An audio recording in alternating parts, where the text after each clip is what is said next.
Davi Miranda Neto, da Igreja Deus e Amor, rasga o verbo e declara que o tradicionalismo é um câncer. Agora, usos e costumes, religiosidade, tradicionalismo são cânceres que precisam ser combatidos.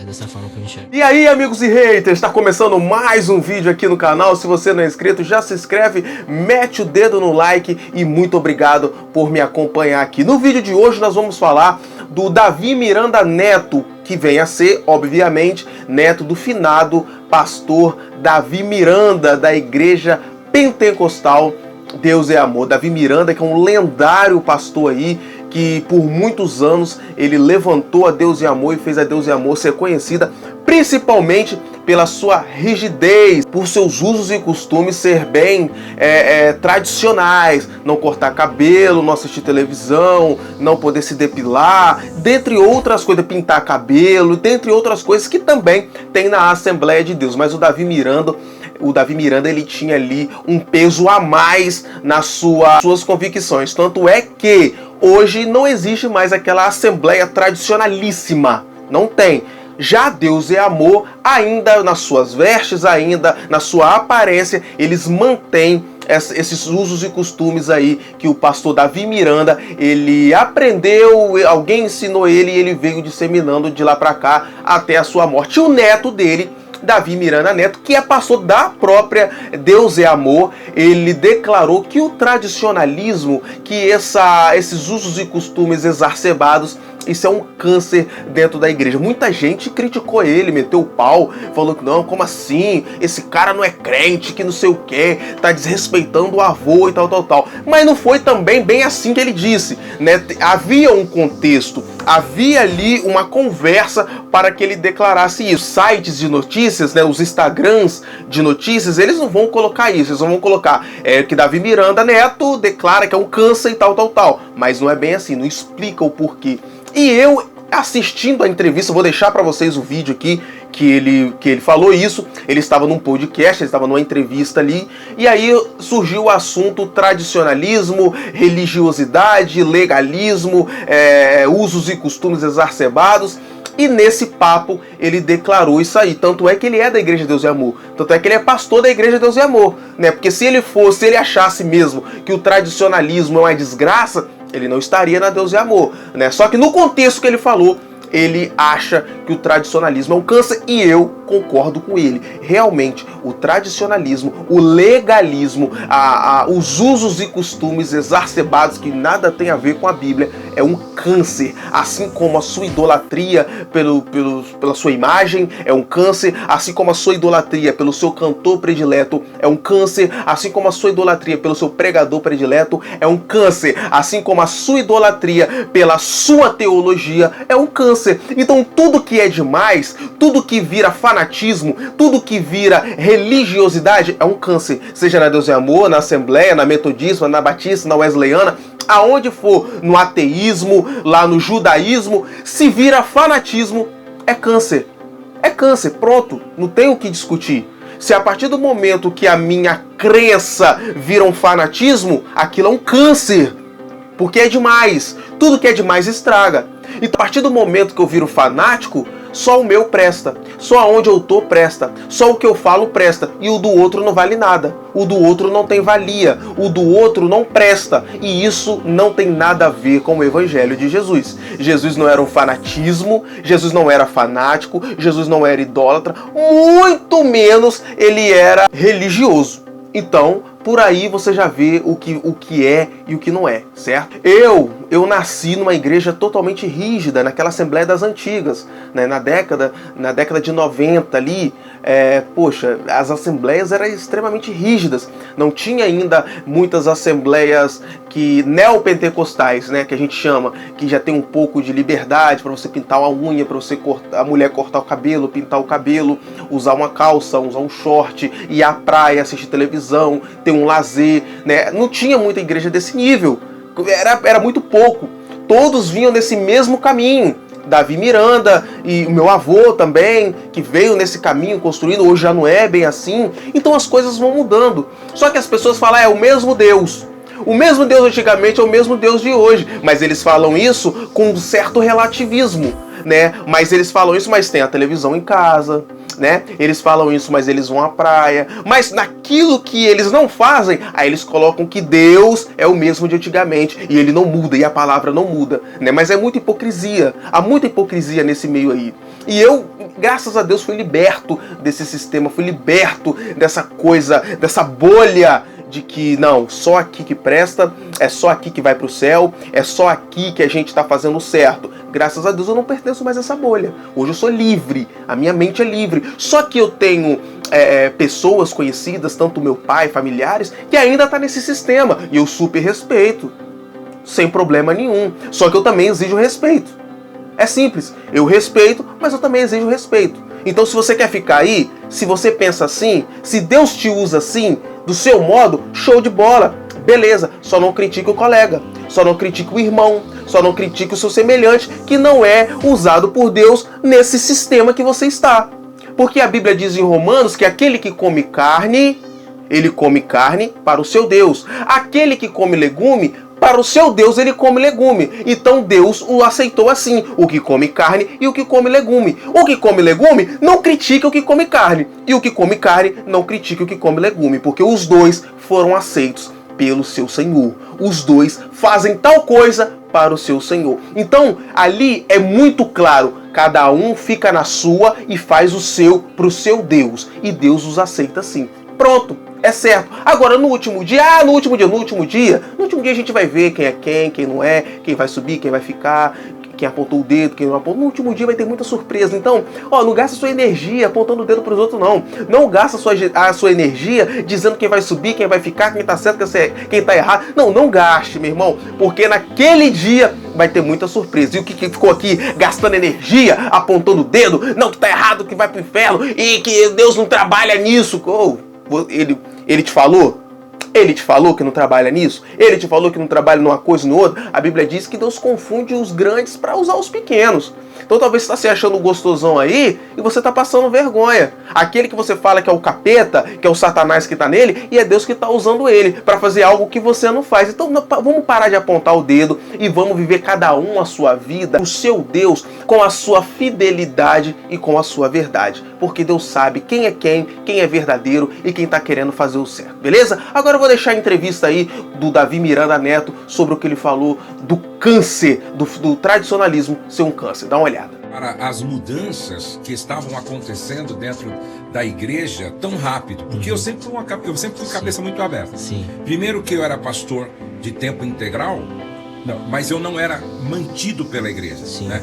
Como eu não era assalariado da igreja, consequentemente eu tinha um pouco mais de liberdade. Sim, liberdade para conhecer outros movimentos. Então eu me lembro que eu fui pregar em Brasília, naquela época onde a Assembleia de Deus era radical, muitos lugares também não cortava cabelo, as mulheres não depilavam a perna, proibia televisão naquela época lá. Eu fui pregar numa igreja em Brasília e eu vi assim, uma moçada, não é? Cantando e dançando rap. Aquilo pra mim era muito estranho. Foi um choque. Era um choque, né? Aí eu, caramba, estranho, esquisito. E aquele pessoal animado e tal, cantando assim, dando o melhor para Deus e tal. Beleza, preguei e tal. Aí eu fui jantar com o pastor. Aí o pastor começou a contar para mim a história de cada menino que estava naquele grupo. Ó, aquele ali, ele era traficante. E ele foi ganho para Jesus nesse movimento do rap.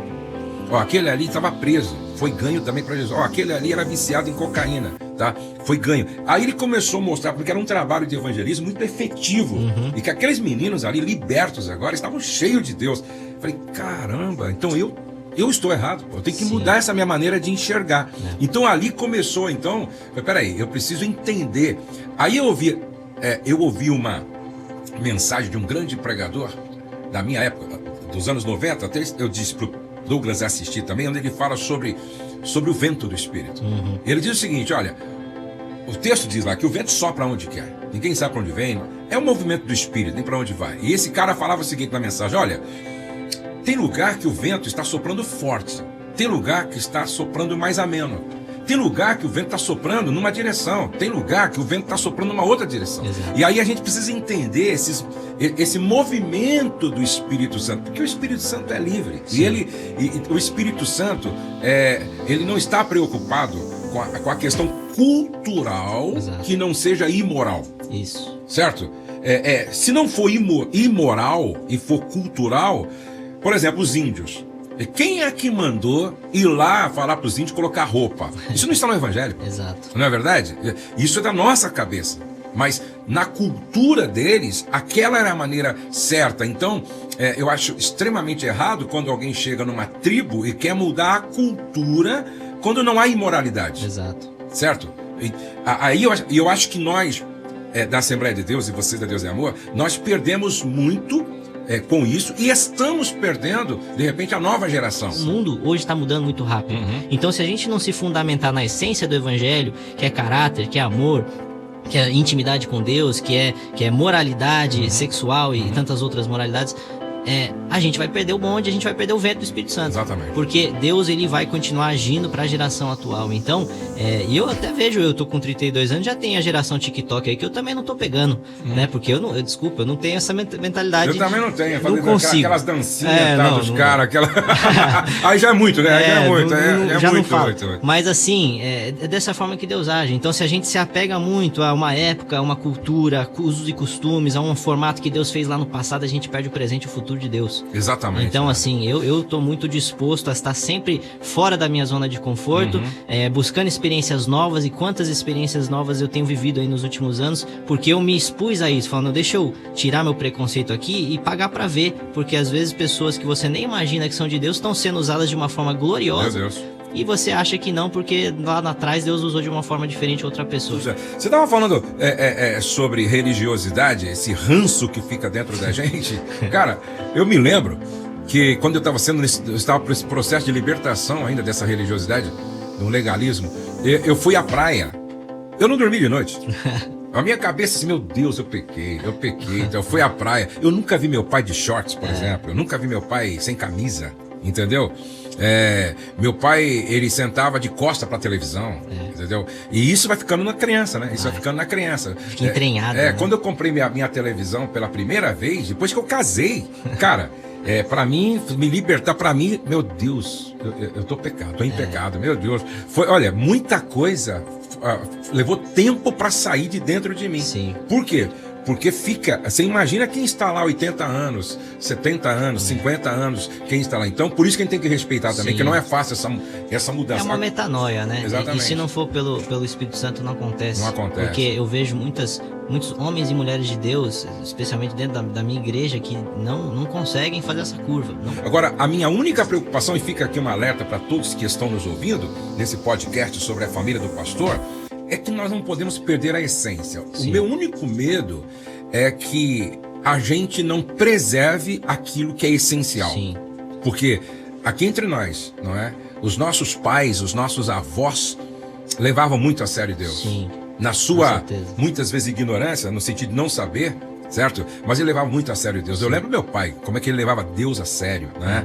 Eu lembro os líderes da nossa igreja daquela época, como eles levavam Deus a sério. Sim. Entendeu? E a vida de oração deles era algo assim absurda. Sim. Em relação à nossa vida de oração. Isso é a nossa geração, eu falo isso constantemente. A nossa geração perde de lavada as gerações antigas na busca pela presença de Deus, e qualquer essência nesse sentido aí. E eu queria até falar especificamente sobre a vida do meu avô. A essência é a santidade. O que meu avô queria com tudo isso, com tantas regras que ele colocou, impôs e tal, com aquilo que muitos chamam de doutrina? Eu sei que não é doutrina, mas o que ele queria? Ele queria santidade. Exatamente. Mas por quê? Essa santidade, na verdade, não foi gerada nele por regras, foi gerada pelo próprio Espírito Santo. Eu falo que qualquer santidade sem o Espírito Santo é legalismo. Exatamente. Entendeu? Então, é fanatismo, né? É fanatismo. Então, eu compreendo completamente. Eu sou uma pessoa que prezo muito por santidade, porque nós vemos hoje, sim, na igreja evangélica geral, não diria um desprezo, mas uma secundarização. Assim, faz parte, mas não é tão importante assim, a graça resolve tudo. Falando, calma, a graça é capacitadora e transformadora. A graça nos leva a uma vida em santidade. Não tem como você viver uma vida em intimidade com Deus sem Ele te levar a viver uma vida em santidade. Então, a essência é essa. A essência é aquilo que o Espírito Santo está produzindo dentro de mim. Então, por exemplo, eu entendo completamente meu avô de não se sentir bem assistindo televisão. O grande problema foi, que isso não foi algo exclusivo dele, é que muitas pessoas tornaram uma experiência em doutrina. Esse é o perigo. Exatamente. Agora, a experiência é real. Eu, por muitas vezes, já senti Deus me tirando de coisas que não necessariamente são pecados, para que eu passasse mais tempo com Ele. Algumas coisas que não são pecados a gente às vezes abusa. Quanto tempo a gente passa no nosso sofá, no nosso Instagram, quanto tempo a gente está passando isso e quanto tempo a gente está passando com Deus. Não quer dizer que Instagram é pecado, não quer dizer que você fazer outras coisas de lazer é pecado. São coisas boas que te afastam de Deus. Exato, são distrações. Então a experiência ela é real. E eu respeito completamente, porque em muitos momentos você começa a buscar muito a Deus e tal. Eu me enxergo caminhando na direção que o meu avô andou, que outros grandes líderes do século passado andaram, porque é o Espírito Santo que produz essa santidade, essa separação, que é a definição de santidade. Então, a grande questão hoje da nossa geração é: nós temos o conhecimento teológico, coisa que a antiga geração tinha pouco, não eram todos que tinham. Mas a gente não tem a entrega e a busca. Exatamente. Então isso aqui é primordial. Se for tipo escolher entre um dos dois, eu escolho o anterior. Falamos sobre isso, mas se você quiser reforçar, o que você acha das doutrinas, que na verdade não são doutrinas, são costumes criados pelo seu avô? Porque lá na Deus é Amor não podia, até hoje não pode ter televisão? Assim, não pode, mas eu chuto aí que 90% tem televisão em casa. O cabelo ainda não pode cortar, mas assim, isso eu tenho falado, né? Deus me deu acesso. Hoje eu sento com a diretoria toda semana, né? Eu já falei isso em mesa, com minha avó presente e tal. Não escondo isso de ninguém. Falo, gente, a Bíblia não condena cortar o cabelo. Por quê? Qual que é a questão? A Bíblia fala sobre o cabelo longo e o cabelo curto. E eu falei sobre isso por quê? Porque nós temos o extremo onde mulheres estão sofrendo na sua saúde com um cabelo tão grande que tem... Como é que chama, cara? Alopécia de tração. Eu sei porque a Karina fala isso. O cabelo é tão pesado que o couro cabeludo começa a pesar. Eu cansei de ver mulheres lá com o cabelo arrastando no chão. Eu falei, gente, isso aqui não é santidade, cara. Então eu trago os extremos porque as pessoas não entenderam o conceito do evangelho, a sua essência, o que Deus estava trazendo. Na verdade, isso é uma orientação de Paulo à igreja de Corinto, se eu não me engano. O que Deus queria com isso? Não quer dizer que seu cabelo tem unção, como o cabelo de Sansão, por exemplo. Nunca foi sobre o cabelo. É sobre uma decência, sobre uma diferenciação entre homem e mulher cultural.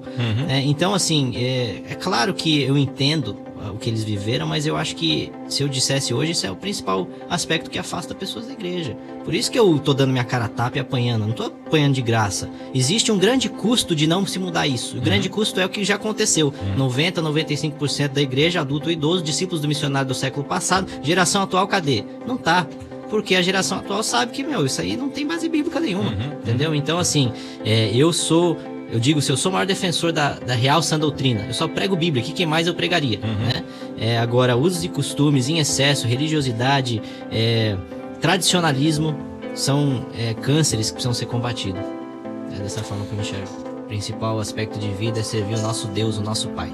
Então, conheça Deus. Conhecer religião, conhecer igreja não é a mesma coisa, nem de longe, do que é conhecer Deus. Eu tive esse privilégio. Quando eu entrei no meu quarto, fechei a minha porta e busquei a face de Deus, Ele me respondeu, me encontrou com graça e amor e perdão. Então, o primeiro aspecto, conheça Deus. Além da religião, além dos seus pais, além dos seus avós, você pode ter um relacionamento individual com Deus. O segundo é, seja você mesmo. Todos nós temos a nossa identidade, que também é encontrada em Deus. Não queira suprir expectativas dos seus pais ou dos seus avós. E o terceiro, fazendo os primeiros dois, seja feliz, porque se fizer os primeiros dois, o resto vem naturalmente. Então, galera, é isso que eu falo. O Davi Miranda tá certíssimo. Ele é renovação ali na Igreja Deus e Amor. E o que ele falou é certo. Todo mundo fala que televisão é pecado, mas 99% tem em casa. Todo mundo fala que fazer tal coisa é pecado, mas 90% das pessoas fazem. Certo? Então, isso se chama hipocrisia. E isso ocorre em todo o meandro evangélico. Seja na católica, nas pentecostais, nas neopentecostais, seja em qualquer lugar. Ah, é pecado e tal, mas nos bastidores não é bem assim. Certo? E esse é o vídeo de hoje. Deixa nos comentários aí o que você achou desse conteúdo e ajuda a gente aí dando seu like. Beleza? Tamo junto e é nóis!